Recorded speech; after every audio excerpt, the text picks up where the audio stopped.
Ibalita Production.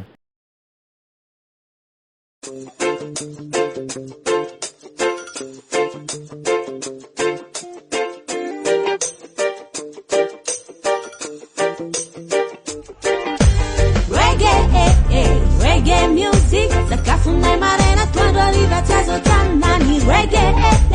Reggae music, yunumana sitana rasenda tisalama fani.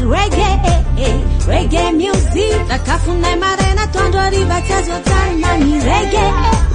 Reggae music. Musika trifa, elmatet jafarif javavau. Manala sur ni tutul penana oh. Reggae sound original, zarazarena wam people tatanana. Madagascar mano reggae music am fly away. Timarera ganja fatika milam fly away. Uza way.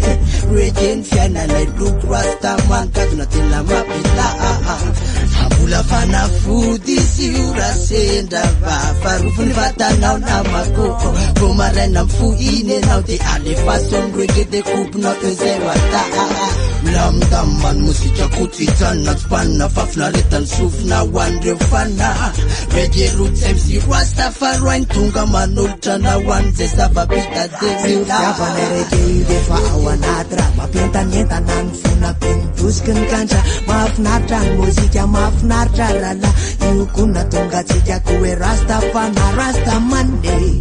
Reggae betile maplam anduna nane nati ang le ritma chanzan yurmano sakaf chufna fa andram le mapavit pitch jam le chima chartambo. Reggae music, sakafuna marena twando riva tazo tanani. Reggae music, yunumana sitana rasenda tisalama fani. Reggae music, sakafuna marena twando riva tazo tanani. Reggae music. Otanza elegado na matunga filaminana. Rifandira na zalasa finamanana. Orbande zanyaran masa kazambula maikiamisa kavimba manala.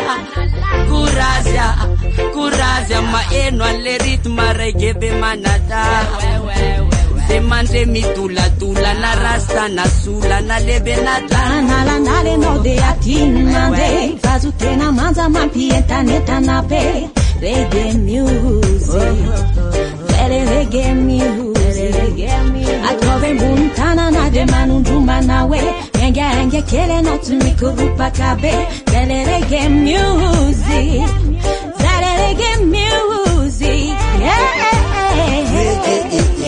Reggae music, sakafuna marena tondo arriva tazo tanani. Reggae music misti, fudi mana sitana rasenda tisalama fani. Reggae music, sakafuna marena tondo arriva tazo tanani. Reggae music misti.